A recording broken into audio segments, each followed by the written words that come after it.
Hi, my name is Laura Vanessa Velandia Murcia, and today I'm going to explain Havanna case, when and how they decide to go internationally, and which special models or tools they use to guarantee success in their process of going overseas.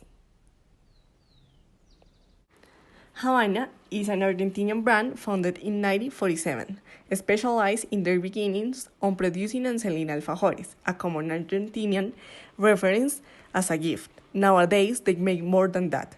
They has been developing more than just products, unique experience for their customers all around the world. But as many companies, they want to expand their business beyond the domestic market.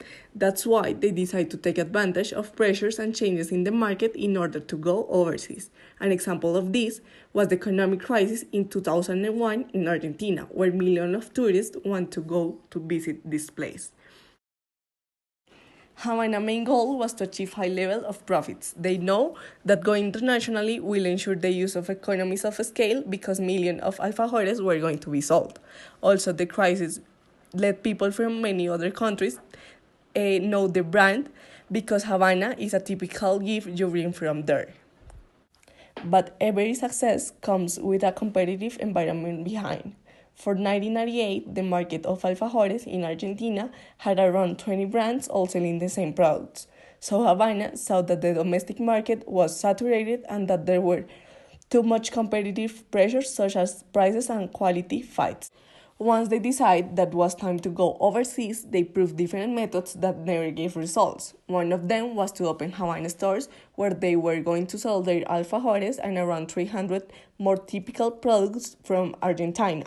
They thought to open those stores in different Latin countries, but even the trial store functioned.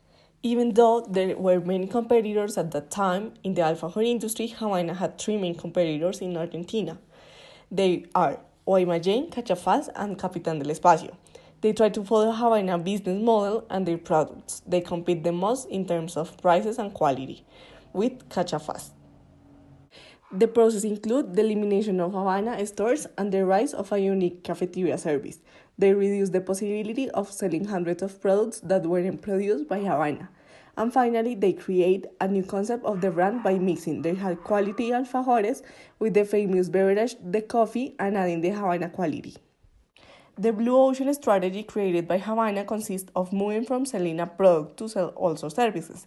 They decide to create the concept of Havanna Cafe, in which they will sell their products, but also they will offer cafeteria services, creating the movement of eating alfajor with coffee within a comfortable place.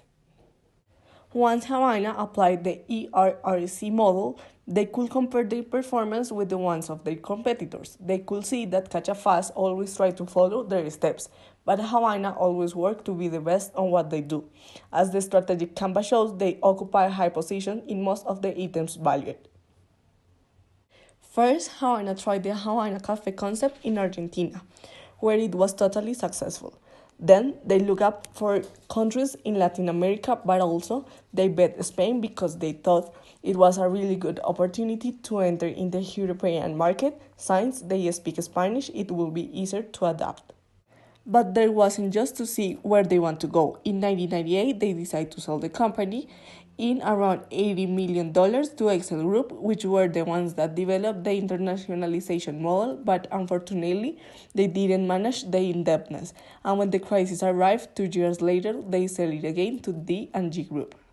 So they decide to franchise the Havanna concept. For sure, the franchisors that acquired the concept know about their markets. For the case of Spain, this helped Havanna because they didn't know too much about the European market. But the company that acquired the franchise have a clear knowledge of how to move in that market. The franchise policies are standardized. They search for places around the 150 meters in a high traffic ways. The franchisor may adapt to the guidelines provided by Havanna in terms of the correct use of the brand and in order to provide the same quality and service no matter in which country the franchise is located. As a result, Havanna have some failures at the beginning, but once they understand that the key was to take advantage from the pressures, they develop a clear business model that nowadays is still to be successful, letting them to have more than 250 stores in more than 10 countries. So that's all for the case. Thanks.